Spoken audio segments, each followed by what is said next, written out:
बिस्मिल्लाहिर्रहमानिर्रहीम। आज तक के मुअज़्ज़ज़ नाज़रीन अस्सलामु अलैकुम। अब किस नंबर 367 मुलाहिज़ा फरमाएं। बर्नार्ड ल्यू नीची और सीधी बाल पर काफ़ी रन्स स्कोर कर चुका था। मेरे बाउंसर ने उसे आवाज़ बाख्ता कर दिया। बेसाख्ता उसकी ज़बान से निकल गया, हाँ वो खुफिया खजाना उसी इबादतगाह के तय खाने में पोशीदा है। मैं लबों पर तंजिया मुस्कुराहट सजाकर उसकी नीली आंखों में झांकने लगा। अगली लम्हे उसे अपनी गलती का एहसास हो गया था, लेकिन अब क्या हो सकता था। तीर कमान से निकल गया था। वो लाइल्मी में मुझे अपनी सोच के बहुत करीब ले आया था। ताहम वो एक यहूदी था। अपनी फितरती यारी को इस्तेमाल करते उसने तशवीशनाक लहजे में मुझसे इस्तफसार किया, क्या तुम इस रात से आगाही रखते हो? बिल्कुल नहीं, मैंने कतियत से कहा। फिर तुमने बिल्कुल दुरुस्त सवाला कैसे दिया? उस पर एक कुरीद सवार हो गई थी। मैंने कंधे उचकाते हुए कहा, मैंने एक अंदाजा लगाया जो इत्तफाक से दुरुस्त निकल आया। दुरुस्त अंदाजा लगाना भी हर किसी के बस की बात नहीं। मैंने उसे मुतमईन करने के लिए कह दिया, दरअसल साहिल धन्नो से मेरी पहली मुलाकात उसकी इबादतगाह में हुई थी। उसके बाद से वो मेरे साथ ही रही है, इसलिए मैंने सोचा अगर वो किसी खजाने के राज से वाकिफ है तो लामहल्ला उसका ताल्लुक उसी बुद्ध इबादतगाह से होगा। हम तुम्हारे पैदा होने से लेकर अब तक के हालात से पूरी तरह आगाह हो चुके हैं। वो मदबराना अंदाज में बोला, तुम काठमांडू के मुजाफात में वाकई उस इबादतगाह तक कैसे पहुंचे और उसके बाद तक अब तक क्या करते रहे हो, इसकी हमें मुकम्मल खबर हो चुकी है। तुम्हारी सलाहियतों को नापने और बांपने के बाद ही हमने तुम्हारा इंतखाब किया है। हम किसी पर कच्चा हार नहीं डालते। तुम्हारी हिस्ट्री का शायद ही कोई सफ़ा हमारी निगाह से ओझल हो। वो मेरी बात को फोकस करना चाहता था, लेकिन मैंने चालाकी से मौजू बदल दिया और कहा, तुम लोग तो बेपनाह ताकत के मालिक हो, बेहिसाब इख्तियारात रखते हो। जब तुम्हें यह मालूम हो चुका है कि उस इबादतगाह के तय खाने में कोई खजाना मौजूद है तो तुम उसे खोद कर निकाल लो। ख्वाह मुखा साइल की मोहताजी की क्या जरूरत है? ऐसा करना अगर मुमकिन होता तो फिर क्या बात थी? वो बेदिली से बोला, क्यों, ऐसा करने में क्या मुश्किल है? मुश्किल? उसने खला में घूरा और बोला, हम ये कोशिश करने का खतरा मोल नहीं ले सकते। हमारे रब्बी मोशे हाइमन का कहना है अगर इबादतगाह के तय खाने को खोदा गया तो कुछ भी हाथ नहीं आएगा सिवाय हलाकत और बर्बादी के। उस खजाने तक पहुंचने का तरीकाकार सिर्फ धन्नों को मालूम है और हम बहुत जल्द उसे ताउन के लिए आमादा कर लेंगे। वो हमारे कब्जे में है, उसे रब्बी की बात मानना ही होगी। बर्नार्ड ल्यू की बात सुनकर मेरे जहन में थूंची के अल्फाज गूंजने लगे।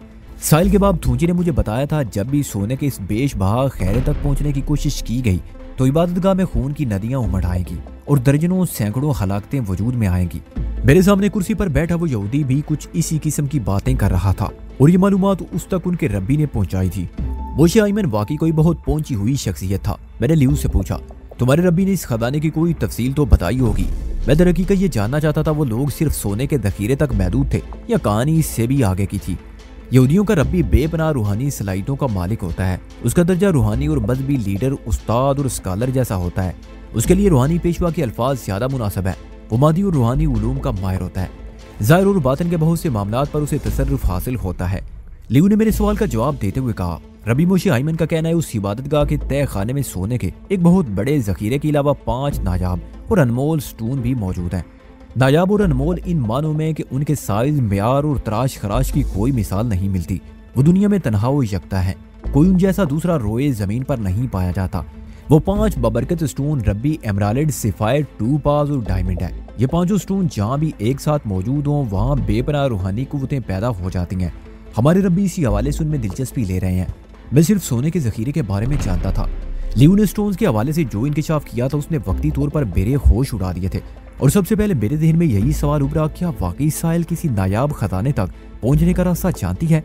मेरा साबिक तजर्बा, मालूमात इस सवाल का जवाब नफी में देते थे। बहरहाल यहूदियों के रब्बी के दावे को आसानी से नजरअंदाज भी नहीं किया जा सकता था। अगर वो सोने वाले जखीरे का दुरुस्त पता बता रहा था तो स्टोन्स वाले मामले को यकसर रद्द करना बहुत मुश्किल था। इस खतरनाक सवाल का दुरुस्त जवाब साहिल ही दे सकती थी और साहिल मेरी दस्तरस में नहीं थी। मैंने बर्नार्ड ल्यू से पूछा, तुम मुझे इतनी मालूमात दे रहे हो, क्या तुम्हें डर नहीं कि मैं यहाँ से निकलने के बाद तुम लोगों के लिए मुश्किलात पैदा कर सकता हूँ? मुश्किलात? उसने नीम तंदिया अंदाज में कहा, ये सब तो उस वक्त मुमकिन होगा जब तुम यहाँ से निकलने में कामयाब हो गए। वो एक लम्हे को खामोश रहने के बाद गंभीर लहजे में बोला, वैदान, तुम इस वक्त JDP के एक नहायत ही खुफिया अड्डे पर हो। तुम्हारे यहाँ से बाहर निकलने की सिर्फ एक ही सूरत है और वो ये कि तुम हमारे दोस्त बन जाओ। मैं इस वक्त अलास्का के किस हिस्से में हूँ? बेइख्तियार मैंने पूछा। वो बड़े एतमाद से बोला, ये JDP का एक ऐसा पुरस्रार ठिकाना है जिसके बारे में अलास्का के बासी कुछ नहीं जानते। यूं समझ लो हम सब के दरमियान भी हैं, लेकिन कोई आंख हमें देख नहीं सकती। ये एक अनसीन जोन है, नादीदा और मावराई मुकाम। ये कैसे हो सकता है? कहीं तुम मुझे मरूब और मुतासर करने के लिए तो ये लंबी लंबी नहीं छोड़ रहे? मैंने तलखी से कहा। नहीं, वो दो ठोक अंदाज में बोला। हमें ऐसी किसी कोशिश की जरूरत है और ना ही तुम ऐसी बातों से मुतासर होने वाले हो। क्या मैं गलत कह रहा हूँ? आखिरी जुमला उसने मेरी आंखों में बहुत दूर तक झांकते हुए अदा किया था। मैंने उसके सवाल का जवाब देने की बजाय उल्टा उससे पूछ लिया, तुमने मेरी बात का जवाब गोल कर दिया है। अभी तक ये नहीं तुमने बताया तुम्हारा ये खुफिया अड्डा अलास्का के किस इलाके में वाक़ है। इस सवाल का जवाब तुम्हें उस वक्त दिया जाएगा जब तुम हमारी दोस्ती कबूल कर लोगे। वो गहरी संजीदगी से बोला, बहरहाल ये बहुत ही पाकीज़ा और साफ सुथरा मुकाम है। बाहर के लोगों को यहाँ लाने की जरूरत पेश आ जाए तो पहले उन्हें नहला धुलाकर अच्छी तरह पाक साफ कर लिया जाता है। तुम्हें एनकरीज में मिलने वाला वो रिसेप्शन तो याद होगा। उसने लफ्ज रिसेप्शन पर खासा जोर दिया था। मेरे तस्वुर में वो हिजान खेज बात घूम गया जब रोजी और रूटी ने मुझे एक किंग साइज बाथ टब में मल मल कर धोया था। उस यादगार बात को भला मैं कैसे भुला सकता था। हालांकि इस वक्त मैं लगभग आधे बदन से बेदार था, लेकिन फिर भी मुझे नहलाने के दौरान में रोजी और रूटी ने अपनी गुदाल उंगलियों से वो अटकेलियां की जिन्होंने मुझे सनसना कर रख दिया। मेरी जिंदगी का बेशतर हिस्सा बैंकॉक में गुजरा जहां मसाज एंड बाथ पार्लर की कोई कमी ना थी। मेरी जिंदगी में आने वाली पहली लड़की थाई वांग भी एक मसाज पार्लर चलाती थी। मुझे बखूबी अंदाजा था ऐसे सेंटर पर किस तरह गाहक की खिदमत की जाती है। लेकिन रोजी और रूटी ने जिस फनकाराना सलाहियत का मुजाहरा किया वो बेमिसाल और नाकाबिले फरामोश था। पर नालीवुड की खुरदरी आवाज ने मुझे तस्वुर की दुनिया से बाहर खींच लिया। वो मजीद बता रहा था, हालांकि तुम इस वक्त एक छोटी सी कोठरी में बंद हो, लेकिन तुमने यहाँ किसी किस्म की घुटन या आलूदगी महसूस नहीं की होगी। इस पूरे अड्डे को इंतहाई फर्क बख्श और पाक साफ रखा गया है। इस वक्त बाहर दर्जा हरारत -15 डिग्री सेंटीग्रेड है। बैरूनी फजा में तुम चंद मिनट से ज्यादा सलामत नहीं रह सकते। देखते ही देखते बर्फ का हिस्सा बन जाओगे। लेकिन कोठरी के अंदर तुम बगैर कुछ ओढ़े या इजाफी गर्म लिबास पहने बड़े आराम से खड़े हो। इस हवाले से वाकई बड़ा हैरत ज़दा था। मैंने बेसाख्ता पूछा, ये सब कैसे मुमकिन हुआ? उसने बताया, ये हमारे रब्बी मोशे खाइमन का कमाल है। रब्बी का जिक्र करते उसके अंदाज में एक अजीब सा तफाखुर आ जाता। मैं फरूई बातों के पसे पुश डालकर इंतहाई मकसद की तरफ आ गया। उनके रब्बी की शान में सुनाए जाने वाले कसीदों ने मुझे ज्यादा दिलचस्पी नहीं थी। मैंने बर्नार्ड ल्यू से सवाल किया, दोस्त बनाकर तुम मुझसे क्या काम लोगे? दोस्त दोस्त के काम आता है, वो फलसफियाना अंदाज में बोला। हम तुम्हारा हर तरह से ख्याल रखेंगे। तुम हमारे काम आते रहना। तुम जैसे लोगों की हमें तलाश रहती है। तुम अब तक छोटे मोटे दुश्मनों से निबर्द आजमा रहे हो। हमारे साथ मिलकर तुम्हें बड़े काम करने का मौका मिलेगा। तुमने अभी तक काम की नोयत नहीं बताई, मैंने उलझन ज़दा लहजे में कहा। तफसीलात तुम्हें रब्बी मोशी खाइमन बताएंगे। मैं समझ गया वो मेरी बात का जवाब नहीं देगा। मैंने तंदिया लहजे में इस्तफसार किया, और इन संगीन इल्जामात का क्या होगा जो यहाँ लाने से पहले मुझ पर आयद किए गए थे? मैंने यहूद नवाज तंजीम CFK को शदीद नुकसान पहुंचाया है, और बकौल तुम लोगों के 3 यहूदियों का कातिल भी हूँ। हालांकि तुम्हारा वो मार्शल आर्टिस्ट चैंपियन तो एक खूनरेज मुकाबले में मारा गया था। इलाहाबादी सीडी वाला मामला भी अभी बीच में ही लटका हुआ है। उसने तहम्मुल से मेरी बात सुनी और ठहरे हुए लहजे में बोला, दोस्ती की सूरत में तुम्हारी तमाम खताएं माफ कर दी जाएंगी। हम बड़े कुशादा दिल और वसी ज़र्फ के मालिक हैं। मैंने उनकी कुशादा दिली और वसी ज़र्फी पर बाज़बाने खामोशी ला हौला पड़ी और चुभते हुए लहजे में पूछा, वैसे उस सीडी में कौन सा राज पोशीदा था? तोते की चूंज वाले उस CIA के एजेंट ने मुझे बताया। सीडी में मेरे मुल्क पाकिस्तान के बारे में कोई अहम मालूमात थी। जॉनसन प्लेजर ने तुमसे गलत नहीं कहा था। क्या ये उसी एजेंट का नाम है? मैं पूछे बिना ना रह सका। उसने इस बात में गर्दन हिलाई। मैंने नफरत भरे लहजे में कहा, वो जॉनसन नहीं बल्कि डॉगसन है, और अगर तुम उसके नाम के आखिरी हिस्से से R उड़ा दो तो ये ज्यादा मुनासिब रहेगा। उर्दू और अंग्रेजी का हसीन मिलाप देखने में आएगा। डॉगसन प्लीद। उस अमरीकी एजेंट के लिए मेरे दिलो दिमाग में बेहद गुस्सा भरा हुआ था। ल्यू के चेहरे पर एक रंग सा आकर गुजर गया, ताहम उसके मजबूत आसाब ने उसे तैश में आने से रोके रखा। सीडी के बारे में मालूमात फराम करते हुए उसने बताया, CIA का नेटवर्क पूरी दुनिया में फैला हुआ है। अगर अमरीकी बनफ से नफीस खुद जाकर दूसरे मुल्कों में काम करे तो फौरन अवामो ख्वास की नजरों में आ जाएंगे। लिहाजा उन्हें वहाँ के मुकामी बासर और मालूमात याफ्ता अफराद से काम लेना पड़ता है। अपने काम के बंदे को ये लोग किसी न किसी तरह चुंगल में फंसा ही लेते हैं, फिर वो उनके आगे मजबूर हो जाता है। वो अपने मुल्क के अंदर अपने खम कौम अफराद के दरमियान नहायत ही खुफिया तौर पर अमरीकी CIA के एजेंट के तौर पर काम करने लगता है। ताहम CIA वाले उसे एक लम्हे के लिए भी आज़ाद नहीं छोड़ते। उसकी नादीदा निगरानी जारी रहती है। अगर वो उन्हें धोखा देने की कोशिश करे तो ऐसी ठोकर लगाई जाती है कि आइंदा के लिए वो राय रास्त पर आ जाता है। वो एक लम्हे को सांस लेने की खातिर रुका, फिर बात जारी रखते हुए बोला, शुएब गोरी और एमल कासी की मिसालें तुम्हारे सामने हैं। तुम पर जिस सीडी की चोरी का इल्जाम है उसमें इन तमाम अफराद की मुकम्मल फहरिस्त थी जो पाकिस्तान के मुख्तलिफ इलाकों में अमेरिकन CIA के एजेंट के तौर पर काम कर रहे हैं। अगरचे ये मालूमात कोड वर्ड में है, लेकिन कंप्यूटर का कोई माहिर इन्हें बासानी डीकोड कर सकता है। बर्नार्ड ल्यू नहायत ही खतरनाक इंकिशाफ कर रहा था। काश ऐसी कोई सीडी वाकईतन मेरे हाथ लग जाती। मैं इन नासूरों को नीस्तो नाबूद कर देता जो अगियार के हाथों का खिलौना बनकर मेरे मुल्क की जड़ों को खोखला कर रहे थे। अफसोस वो नहायत ही अहम सीडी नकली वजदान के हाथ लग गई थी। पता नहीं वो आफत ज़्यादा उस सीडी की मालूमात को किस काम में लाने वाला था। मैंने बर्नार्ड लियू से पूछा, एक बात मेरी समझ में नहीं आई। तुमने बताया शोएब गोरी कराची में CIA के एजेंट की हैसियत से काम कर रहा है, लेकिन मेरी मालूमात के मुताबिक वो वहाँ यहूदी लाबी का आलाकार है। इनके मकासद को परवान चढ़ाने के लिए उसने नाम निहाद इस्लाही तंजीम क्राइम फ्री कराची CFK की आड़ ले रखी है। वज़ीर मानी खेज अंदाज में मुस्कुराया और बोला, एक ही बात है। मैंने पूछा, मैंने 3 यहूदियों को कत्ल किया है तुम्हारे शुमार के मुताबिक, और CIA वालों की खुफिया CD चुराई है। इन संगीन जराइम की बिना पर मुझे DC पहुंचाया जाना चाहिए था। CIA वालों ने मुझे इतनी आसानी से छोड़ कैसे दिया? ये भी हमारे रब्बी का कमाल है, वो गहरी संजीदगी से बोला। रब्बी मोशे हाइमन के सामने कोई सवाल नहीं उठा सकता। उन्होंने तुम दोनों के बारे में पहले ही फैसला सादर कर दिया था कि तुम्हें DC की बजाय इसराइल पहुंचाया जाएगा। पहले रब्बी अपना काम करेंगे, उसके बाद अगर जरूरत महसूस हुई तो तुम्हें वाशिंगटन DC रवाना कर दिया जाएगा। DC वाले तुम लोगों से मैं उसकी बात सुनकर चौंक उठा और कते कलामी करते हुए कहा, फिर हमें इसराइल की बजाय अलास्का के बर्फदार में क्यों लाकर फेंक दिया गया? मैं यही बताने जा रहा हूँ, वो रसानी से बोला, लेकिन तुमने मेरी बात काट दी। एक लम्हे के तवक्कुफ के बाद उसने कहा, तुम्हें इसराइल की बजाय अलास्का लाने में हमारे रब्बी मोशे हाइमन का ही हुक्म है। JDP का हेडक्वार्टर तो इसराइल ही में है, ताहम हेडक्वार्टर के बाद ये ठिकाना सबसे ज्यादा महफूज समझा जाता है जहाँ पर तुम इस वक्त मौजूद हो। उसकी एक खास वजह है, और वो ये कि इस ठिकाने के वजूद से कोई वाकिफ नहीं सिवाय इंतहाई मुतल्लिका लोगों के। उसने सांस लेने की खातिर थोड़ा तवक्कुफ किया, फिर बात मुकम्मल करते हुए कहा, जब तुम US एयर बेस पर एक त्यारे के अंदर बैठे जॉनसन प्लेदर के सवालात के जवाब दे रहे थे तो उसी वक्त हमारे रब्बी ने इसराइल जाने का प्रोग्राम कैंसिल करके अलास्का का फैसला सुना दिया था। आखिर ऐसा क्यों किया गया? मैंने बेताबी से पूछा। मैं तुम्हें बता चुका हूँ, रब्बी के फैसले पर सवाल नहीं किया जा सकता, बर्नार्ड लियू ने कहा। मैंने ठहरे हुए लहजे में कहा, अगर मुझे तुम्हारे रब्बी से मिलने का मौका मिला तो मैं ये सवाल जरूर उठाऊंगा। बर्नार्ड लियू ने गुसीली नजर से मुझे घूरा। उसकी दानिश में मैं उनके रब्बी की शान में गुस्ताखी का मुर्तकिब हो रहा था। वो कदरे सख्त लहजे में बोला, अंदाज धमकी देने वाला था। अगर मेरी बातें तुम्हारी समझ में ना उतर सकी तो फिर रब्बी तुम्हें ट्रीट करेंगे। बहरहाल हमने तुमसे काम तो लेना है, रब्बी अपना कोई मिशन अधूरा नहीं छोड़ते। मैंने उखड़े हुए लहजे में कहा, अगर मैं तुम लोगों का साथ देने से इनकार कर दूं तो? मैंने कहा ना, फिर तुम्हें रब्बी मोशे हाइमन के हवाले किया जाएगा। वो एक एक लफ्ज पर जोर देते हुए बोला, रब्बी संगीन तरीन इनकार को भी आसान तरीन इकरार में बदलने का हुनर जानते हैं। मैंने जल कर कहा, तो फिर यही बेहतर है, तुम पहली फुर्सत में मुझे अपने रब्बी के पास ले चलो। मैं तुम लोगों की मुनाफकाना दोस्ती पर 1.25 लाख लानत भेजता हूँ। वो एक झटके से उठकर खड़ा हो गया। उसकी आंखों से नफरत की चिंगारियां सी उड़ रही थी। वो दोनों मुट्ठियों को बार बार बीच खोल रहा था। उसने जबान से एक लफ्ज अदा ना किया। बेरे दर्दे तकल्लुम और अल्फाज की आतिशबाजी ने उसे सरतापा आग का गोला बना दिया। ताम चंद नमाज के बाद उसने अपनी कैफियत पर काबू पा लिया और सरसराती हुई आवाज में बोला, लेकिन फिक्र ना करो, रब्बी की जानिब से फिलहाल तुम्हें कुछ ना कहने के अहकाम है। तुम्हारी दिमाग की सारी गर्मी को खत्म करके वहाँ अलास्का की ठंडी ठार बर्फ को सजा दिया जाएगा। तुम बखुशी हमारे इशारों पर नाचने लगोगे।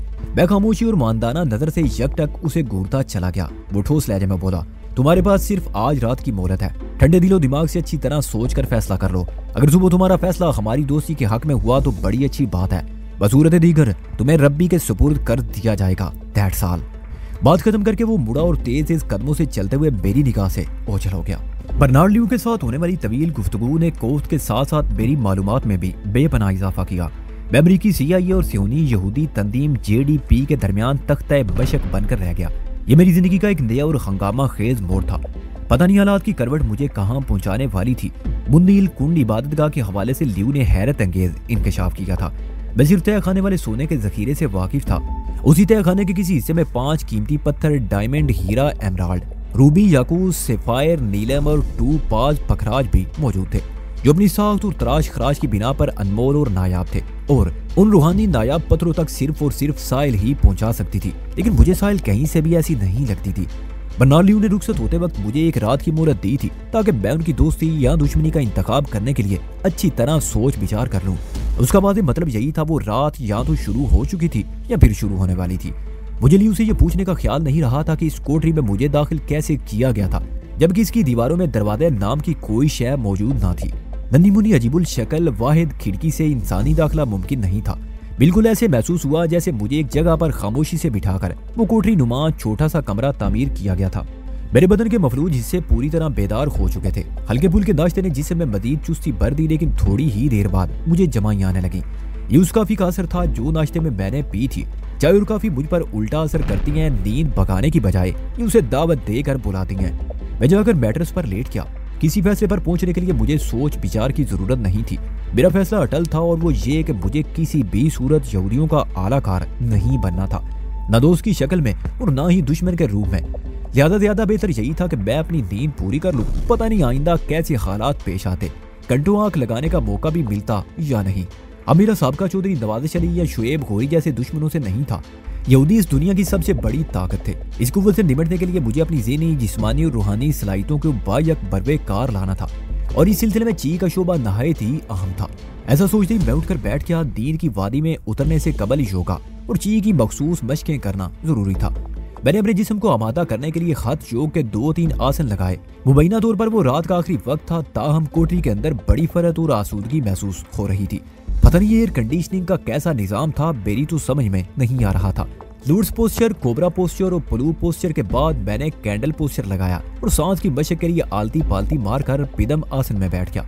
मैं लगभग 10 मिनट तक प्राणायाम के तहत स्ट्रोक ब्रेथिंग करता रहा। ब्रेथिंग की इस मखसूस अंदाज में खास तरीके से इनहेल और एक्सहेल किया जाता है, जो ची को मुतहर्रिक कर देता है। जब ची पूरी तरह बेदार हो गई तो मैंने तसव्वुर कायम कर लिया। इस वक्त मेरी तवज्जो का मरकज साहिल थी। दरअसल मैं एक तजर्बा करना चाहता था। बुन्नील कुंड की इबादतगाह के जिक्र से मेरे ज़हन में वो वाकया ताज़ा हो गया जब नागबाल के भेजे हुए 3 अफराद की जीप को खौफनाक हादसा पेश आ गया था। वो लोग मेरी और जख्मी सिम्बा की तलाश में उस इबादतगाह की तरफ आए थे।